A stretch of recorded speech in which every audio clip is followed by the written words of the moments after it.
우리 주님의 크신 은혜와 사랑이 예배에 참석한 우리 모두 가운데, 그리고 영상으로 예배에 동참하고 있는 모든 분들에게 임하시게 되기를 바랍니다. 그동안도 모두들 평안하셨는지요?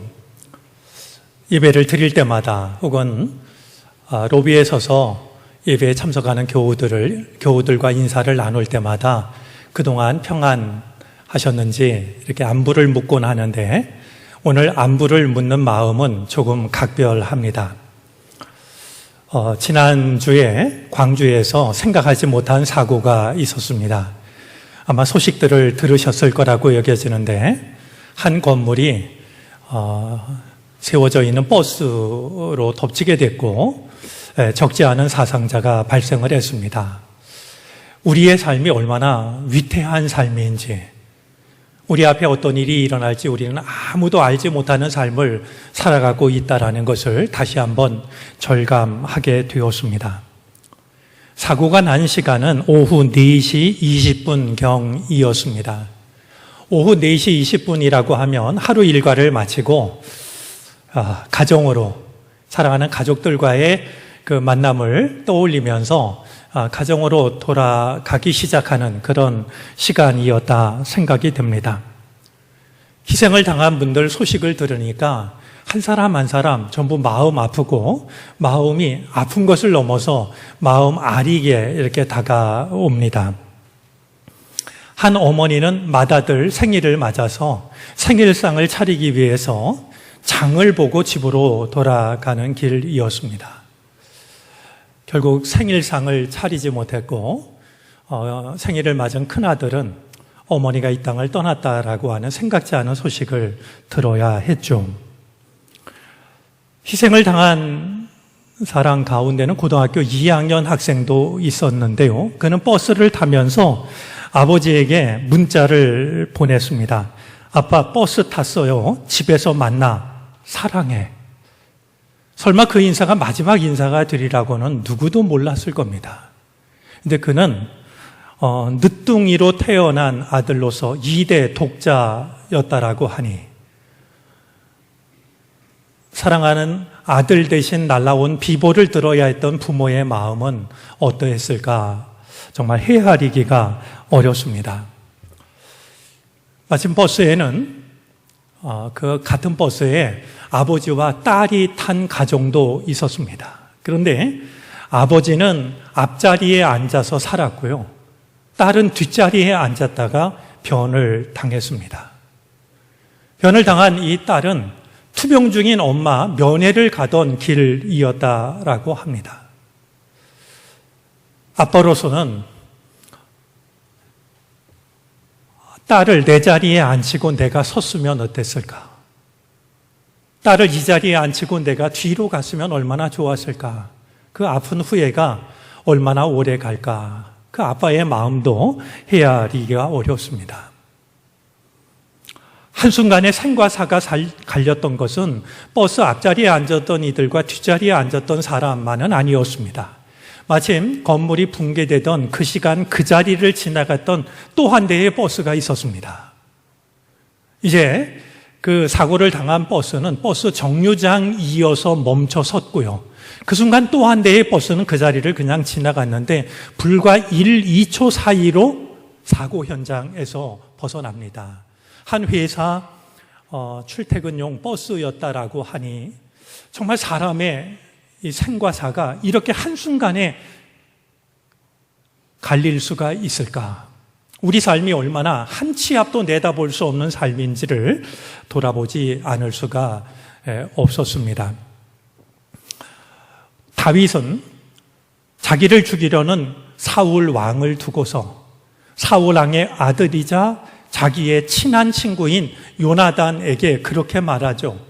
나와 사망과의 거리는 한 발짝뿐이라네. 나와 사망과의 거리는 천리길이 아니라, 만리길이 아니라 나와 사망과의 거리는 한 발짝뿐이다. 이렇게 말하고 있는데, 정말 우리 삶이 그러하다는 것을 주변에서 들려오는 소식을 들으면서 다시 생각하게 됩니다. 한순간에 하늘이 무너지고 땅이 꺼지는 슬픔을 당한 모든 가족들에게 사람이 줄 수 없는 한 올의 위로가 임하였으면 좋겠습니다. 그러고 보면 우리가 이렇게 살아있다라는 것 자체가 기적입니다. 누군가의 말처럼 물 위를 걷는 게 기적이 아니고요. 우리가 이 땅 위에 서 있다라고 하는 그것이 기적입니다. 오늘도 우리가 이렇게 한 자리에 모여서 예배를 드리는 것이 당연한 것이 아니라고 하는 것. 정말 하나님이 주신 은혜로 가능한 일이라고 하는 것. 그런 마음으로 주님을 바라보며 예배하는 시간이 되어졌으면 좋겠습니다. 저는 오늘 매우 단순한 사실 한 가지를 말씀드리기 위해서 조금 긴 이야기를 해야 할 것 같습니다. 그런 점에서 인내와 집중이 필요할 것 같은데요. 오늘 말씀이 우리에게 전해주고 있는 매우 단순한 그 한 가지는 무엇일지 우리가 한번 살펴보도록 하겠습니다. 오늘 우리가 읽은 이 본문을 이해하기 위해서는 오늘 본문뿐만이 아니라 오늘 본문이 담겨져 있는 에스겔서 17장 전체를 살피는 것이 필요합니다. 에스겔서 17장을 읽어보면은요, 하나님의 한 속성을 만나게 되는데, 에스겔서 17장이 일러주는 하나님의 한 속성은 이야기를 좋아하시는 하나님입니다. 오늘 말씀을 보면 우리는 에스겔서 17장을 통해서 이야기를 좋아하시는 하나님을 만나게 되는 겁니다.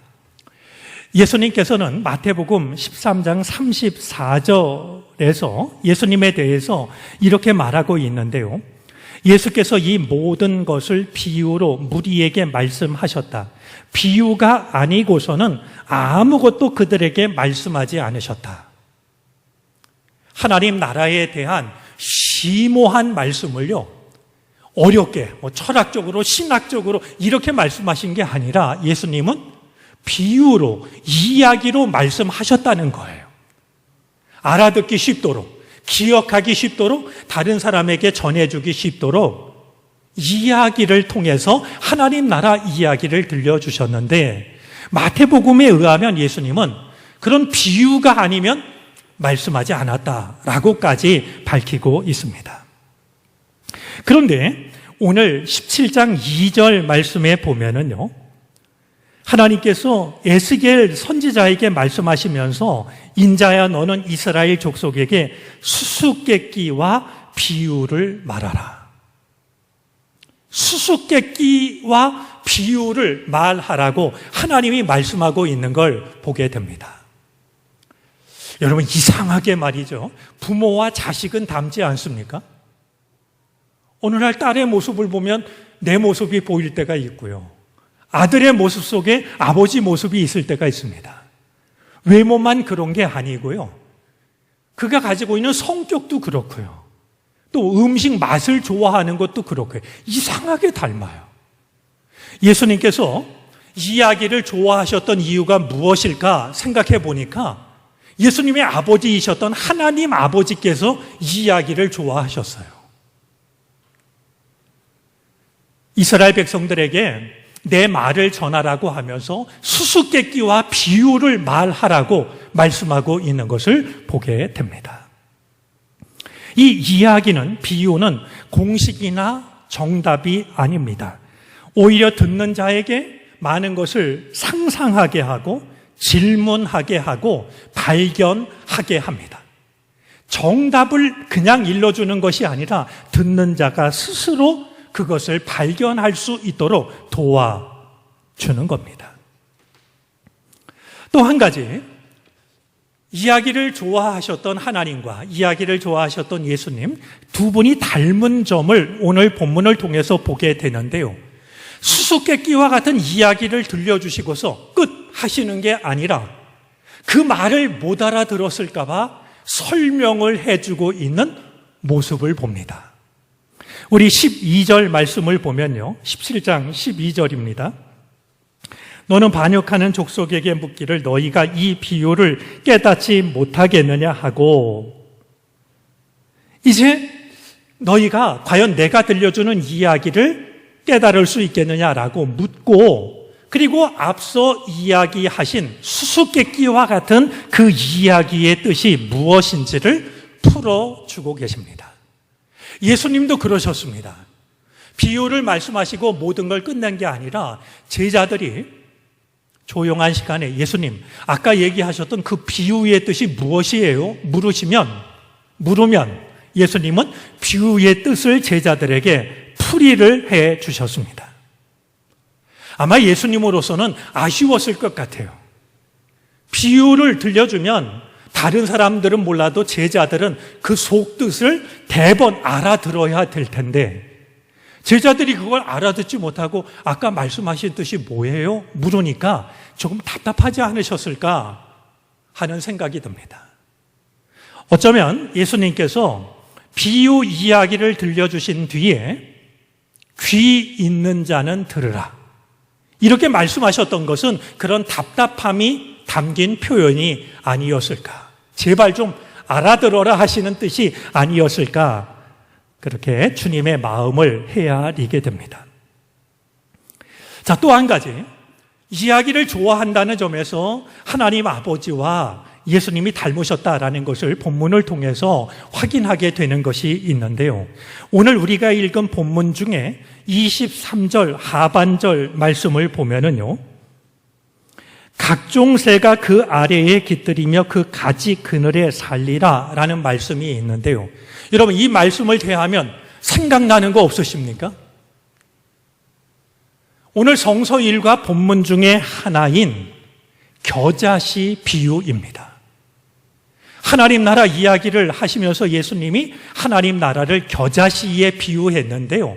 가장 작은 씨앗인 겨자씨를 땅에 심으면 이것이 자라나서 나무처럼 커지고, 그러면 새들에게 깃들일 가지를 내어준다라고 말씀하십니다. 생각해 보니까 예수님께서 겨자씨 비유를 통해서 이야기하시면서 들려주었던 이야기는 하나님 아버지가 먼저 들려주셨던 이야기였습니다. 저는 오늘 이 단순한 사실을 생각하면서요, 하나님도 이야기를 좋아하셨고 예수님도 이야기를 좋아하셨다고 하면 하나님을 믿고 예수님을 따라가는 우리들도 이야기를 좋아하는 사람들이 되어졌으면 좋겠다, 그런 생각을 하게 됩니다. 여러분, 우리가 하는 이야기 속에요, 하나님 나라가 담겨 있다면 얼마나 좋을까요? 다른 사람의 마음을 아프게 하고 무겁게 하고 상처를 내는 그런 말이 아니라, 우리가 하는 이야기 속에 말이죠, 하나님이 들려주시는 이야기가 그러하고 예수님이 들려주시는 이야기가 그러했듯이 우리도 하나님 나라가 담겨져 있는 그 이야기를 사랑하는 사람이 될 수 있다면, 내가 하는 이야기를 들은 누군가가 하나님 나라를 떠올리고 하나님 나라를 꿈꿀 수 있다면 얼마나 좋을까. 어쩌면 우리가 이 메마른 세상에서 하나님을 믿는 사람, 예수님을 따르는 사람으로 살아간다는 것은 곧 우리가 하는 이야기 속에 하나님 나라를 담고 살아가는 것인지도 모릅니다. 좀 그랬으면 좋겠습니다. 우리가 하는 이야기 속에 하나님 나라가 담겨져 있는 말이죠. 그래서 우리의 이야기를 들은 누군가가 우리가 하는 이야기를 듣고 지쳤던 마음에 위로를 얻고 말이죠, 상했던 마음이 치료를 받고 길을 잃었던 사람들이 새로운 길을 발견하게 되는 그런 정말 밝고 희망 어린 이야기를, 하늘나라 이야기를 품고 살아갈 수 있는 우리 모두가 되어질 수 있기를 바랍니다. 그랬으면 좋겠습니다. 자, 하나님께서 들려주신 수수께끼와 같은 이야기는 무엇일까요? 제가 간략하게 말씀을 드리면 이런 겁니다. 큰 독수리 한 마리가 레바논으로 날아갑니다. 그리고는 백향목 나무 끝에 있는 가지에서 순 하나를 땁니다. 순 하나를 딴 이 큰 독수리는 순을 물고 상인들의 땅으로 날아갑니다. 그는 그 땅에서 난 씨앗 하나를 옥토에 심습니다. 물이 많은 곳에 심는데요. 그러자 이 씨앗 하나에서 싹이 나기 시작했는데 그 싹은 이내 무성한 포도나무로 자라납니다. 그때 이상한 일이 벌어집니다. 다른 큰 독수리 한 마리가 또 나타나는데요. 무성하게 자라오른 포도나무가요. 두 번째로 나타난 큰 독수리를 보더니 뿌리를 그 독수리를 향해서 뻗기 시작합니다. 뿌리가 뻗기 시작했기 때문에 그럴까요? 이번에는 가지들도 독수리를 향해 뻗습니다. 뿐만이 아닙니다. 이 포도나무는요, 두 번째로 나타난 독수리에게 이제 자기가 심겨진 옥토에서 멀리 떨어진 곳에 물을 대달라고 부탁을 합니다. 지금 이 포도나무는요, 좋은 곳, 옥토에 물이 많은 곳에 심겨져서 무성한 나무가 됐는데도 독수리를 향해서 말이죠, 여기 말고 딴 곳에 물을 달라고 이런 부탁을 했다는 거예요. 결국 이 포도나무는 10절 말씀에 의하면 동쪽에서 불어오는 열풍에 의해서 말라 버려지고 맙니다. 여러분, 이 이야기가 도대체 무슨 얘기일까요? 하나님께서 수수께끼라고 하시면서 들려주신 이 이야기가 무슨 뜻인지 짐작이 되시겠습니까? 하나님이 수수께끼를 내도 너무 어려운 문제를 내고 있는 것 아니겠어요?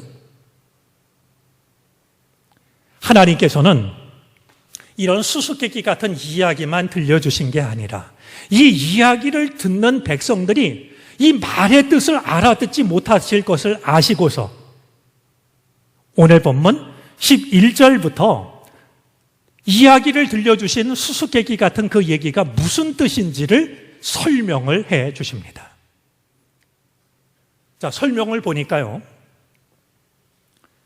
큰 독수리가 날아갔던 곳이 레바논이라고 했는데요. 이 레바논은 지금의 레바논이라는 나라가 아니고요, 사실은 예루살렘입니다.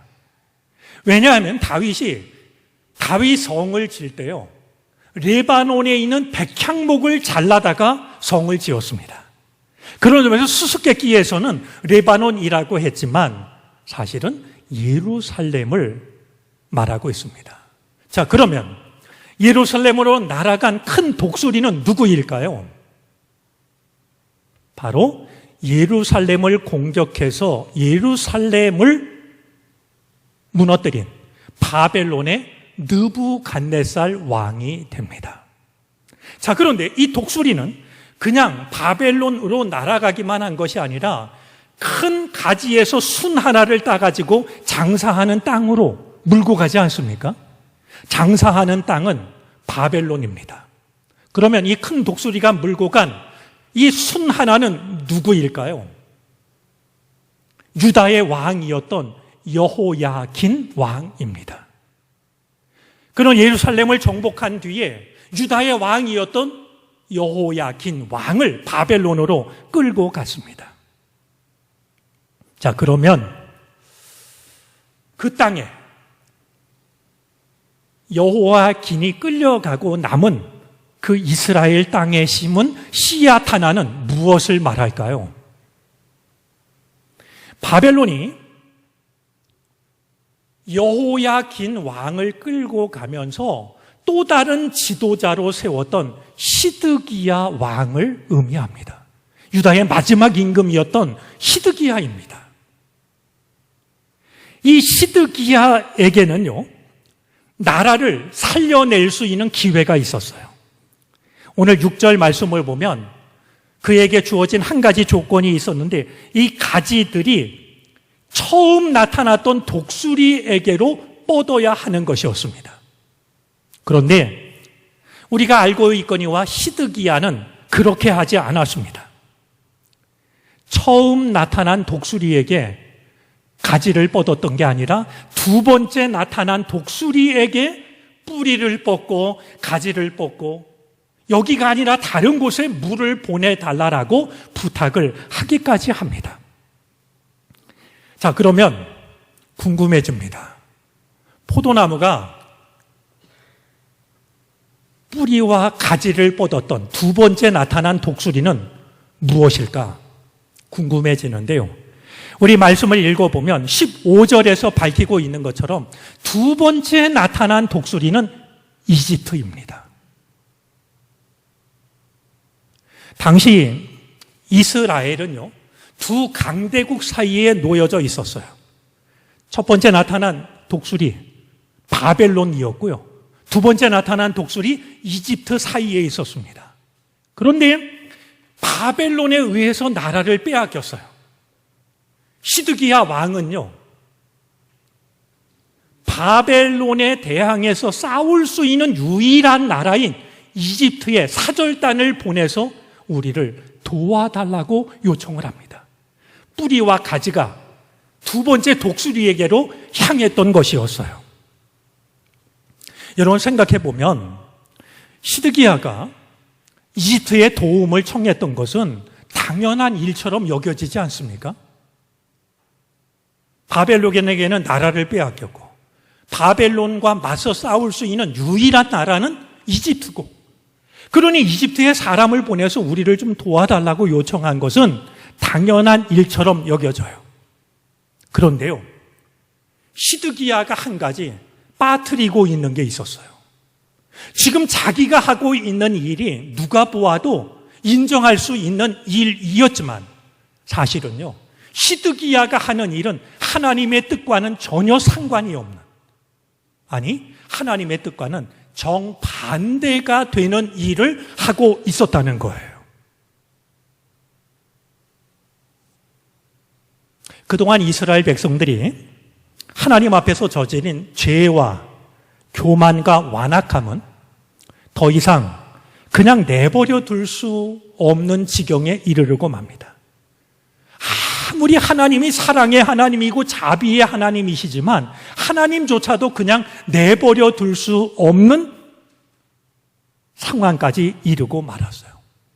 이제 하나님은, 당신의 백성들을 그냥 내버려 둘 수가 없는 하나님은 바벨론이라고 하는 몽둥이를 드셨습니다. 당신의 백성들 일깨우기 위해서 말이죠. 그런데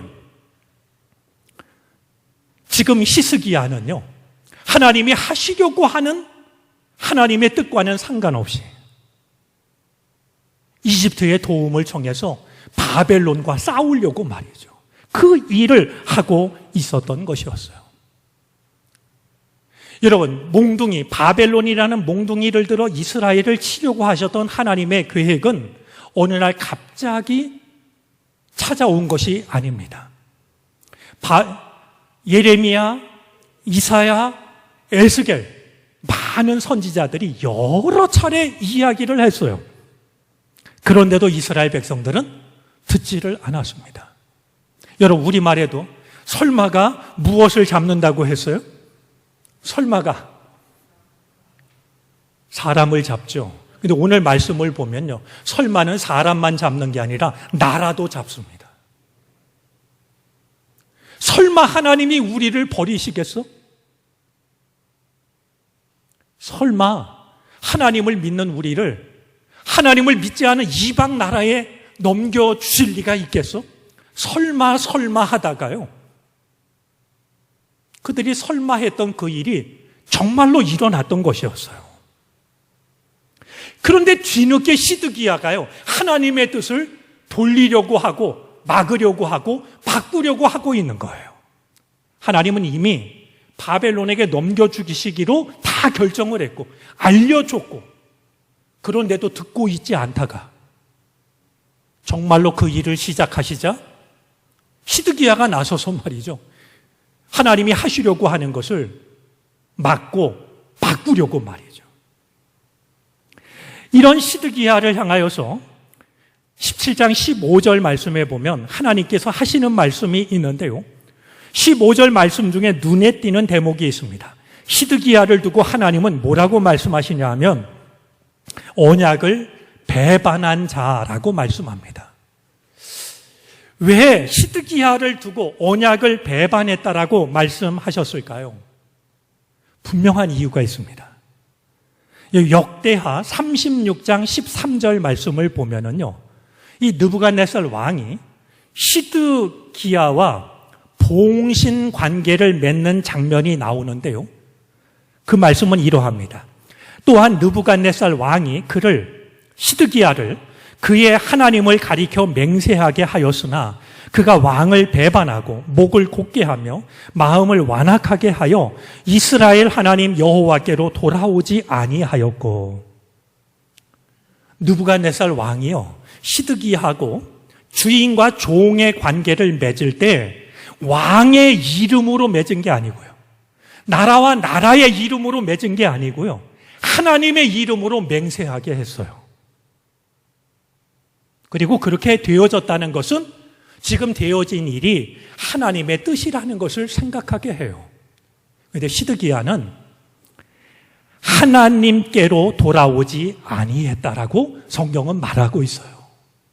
바로 앞절인 역대하 36장 12절은 이렇게 증언합니다.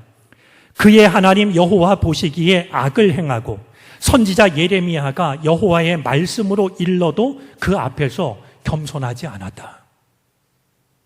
예레미야가요, 이스라엘을 바벨론에 넘겨주기로 한 것이 하나님의 뜻이라는 사실을 시드기야 왕에게 이야기했지만 시드기야 왕이 하나님 말씀 앞에서 겸손하지 않았다. 듣지를 않았다는 거예요. 그러니 몰라서 그랬던 것이 아니라 분명히 들었고 알았지만 내 생각과 다르기 때문에, 아니 지금 나라를 바벨론에 빼앗겼는데 그냥 앉아서 당하란 말이야? 어서 빨리 이집트의 도움을 청해서 바벨론과 맞서 싸워 나라를 구해야지. 그렇게 생각을 했던 것이었습니다. 자, 오늘 우리가 읽은 본문은 처음에 말씀을 드린 것처럼 우리에게 매우 단순한 사실 한 가지를 일러주고 있습니다.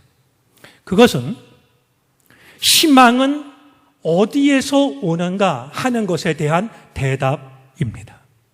여러분, 위기의 시대에 희망은 과연 어디에서 오는 것일까요? 먼저 오늘 말씀을 살펴보면요, 희망은 정치적인 지도자를 통해서 오는 게 아니었습니다. 이스라엘을 지켜줄 것 같았던 여호야긴 왕은 독수리가 따낸 연한 순처럼 바벨론 왕에게 끌려서 바벨론의 포로로 끌려갑니다. 열왕기하 25장 27절, 예레미야 52장 31절에 보면요, 이 여호야긴 왕의 마지막 순간을 기록하고 있는데요, 포로로 끌려간 여호야긴 왕은 바벨론 땅에서요 37년간 옥살이를 하고 37년간 옥살이를 한 끝에 겨우 풀려납니다. 백성들은 우리의 왕이 우리를 구해주지 않을까 기대했을지 몰라도요, 왕도 똑같이 끌려가가지고요 37년 동안이나 감옥살이를 했어요. 그러면 이집트의 도움을 청했던 시드기야는 어떻게 됐을까요? 과연 백성들을 구원했을까요? 시드기야에 관한 말씀이 오늘 본문 속에 제법 담겨져 있는데요, 시드기야에 관한 말씀은 에스겔서 12장 13절에도 기록이 되어져 있습니다. 에스겔서 12장 13절에 보면 우리가 쉽게 이해하기 힘든 말씀이 있는데요, 시드기야가 바벨론으로 끌려가되 바벨론 땅은 보지 못할 것이다, 이런 말씀이 있어요. 여러분, 수수께끼 같지 않아요? 바벨론 땅에 끌려가기는 끌려갈 건데 바벨론 땅은 보지 못할 것이다. 이런 일이 어떻게 가능하겠어요? 그런데 그 일은 실제로 일어납니다. 하나님의 뜻이 무엇인지 알면서도 바벨론과 맞서고 있는 상황을 알아차린 바벨론의 느부갓네살 왕은요, 모든 자신의 군대를 동원해서 예루살렘 성을 완전히 포위합니다. 2년여간 포위를 했는데요. 포위를 하다가 보니까 성 안에 기근이 닥쳐가지고 먹을 양식이 다 떨어져 버리고 말았어요. 기운이 빠진 것을 알고 바벨론이 공격을 하자 성이 무너집니다. 왕과 신하들, 백성들이 혼비백산 도망을 치기 시작했는데요.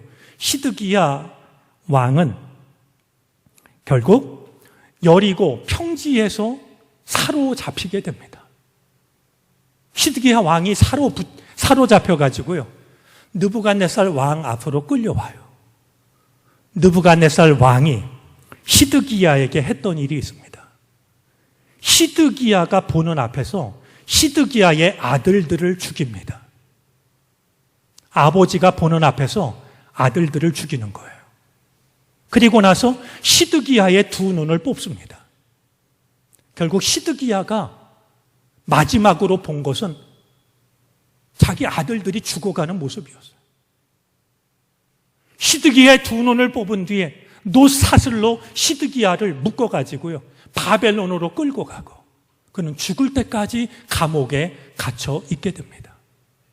결국 바벨론에 끌려가기는 갔지만 그 땅은 보지 못할 것이라는 하나님의 말씀이 그대로 이루어진 것을 보게 돼요. 시드기야가 기대했던 두 번째 독수리, 이집트가 이스라엘 백성들을 구원했을까요? 전혀 그렇지 않았습니다. 아무런 도움도 되지를 못했습니다.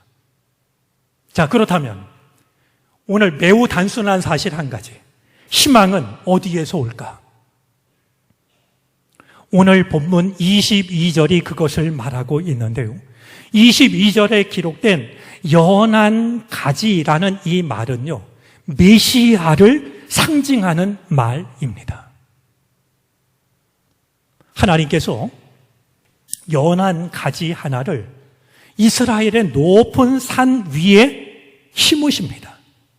자, 그러자 연한 가지에서 가지가 뻗어나오고 열매를 맺고 아름다운 백향목으로 자라납니다. 자, 그러자 온갖 새들이 찾아와서 그 가지에 깃들이고 온갖 짐승들이 그 그늘 아래서 살아가게 됩니다.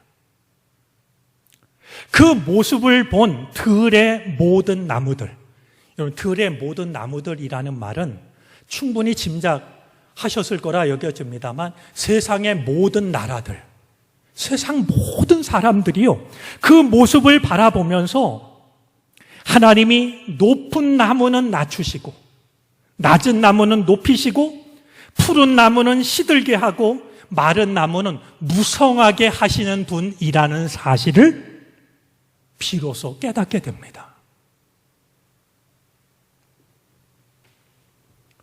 하나님께서 하셨던 일은 연한 가지 하나를 심는 것이었어요. 이것은 세상의 왕들이 했던 일들에 비하면 너무나도 별것 아닌 것처럼 보입니다. 강한 나라들이 가지고 있는 군사력에 비하면 정말로 아무런 변화를 일으킬 것이라고 짐작할 수가 없는 보잘것없는 일처럼 보입니다. 그러나 하나님이 심은 연한 가지 하나는요, 높이 자라나서 마침내 세상을 품어줍니다. 그것도 넉넉히 품어줍니다. 그 모습을 보고서야 온 세상 모든 나라들, 온 세상 모든 사람들은 지금 이 일을 하시는 분이 하나님이시구나 하는 사실을 비로소 깨닫게 되는 것이죠. 오늘 말씀을 통해서 확인하고 싶은 단순한 사실은 이와 같습니다.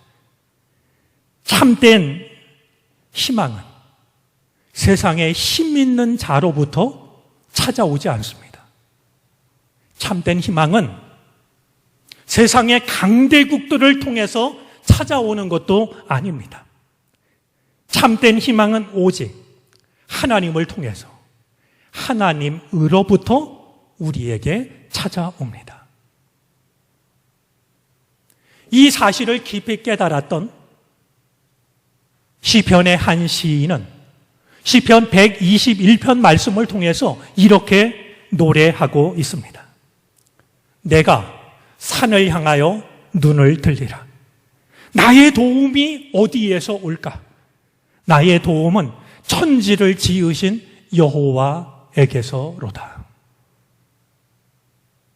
위기의 시대에, 흔들리는 시대에 나의 도움이 어디서 올까?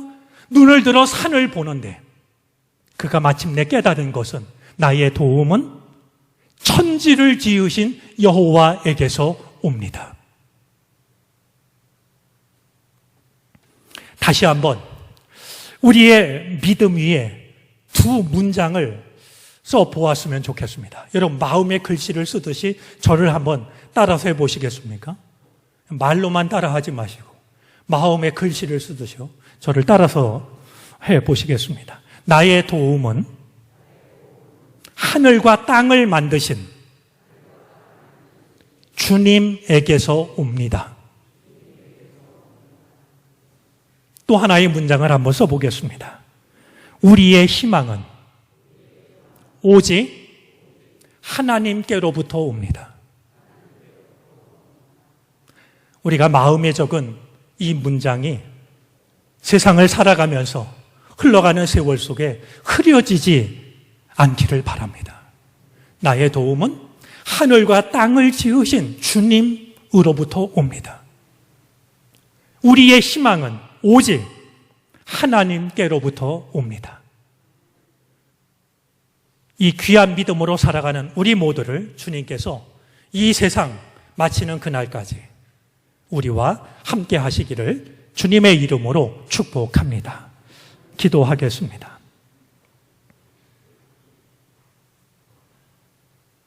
힘들고 어려운 일을 만나면 우리는 주변을 기웃거리게 됩니다. 누가 나를 도와줄지, 누가 나를 붙잡아 줄 수 있을지 사방을 둘러봅니다. 나의 도움이 하늘과 땅을 지으신 주님에게서 온다는 것, 우리의 희망이 하나님께로부터 온다는 것을 잊지 않을 수 있도록 우리를 도와주시옵소서.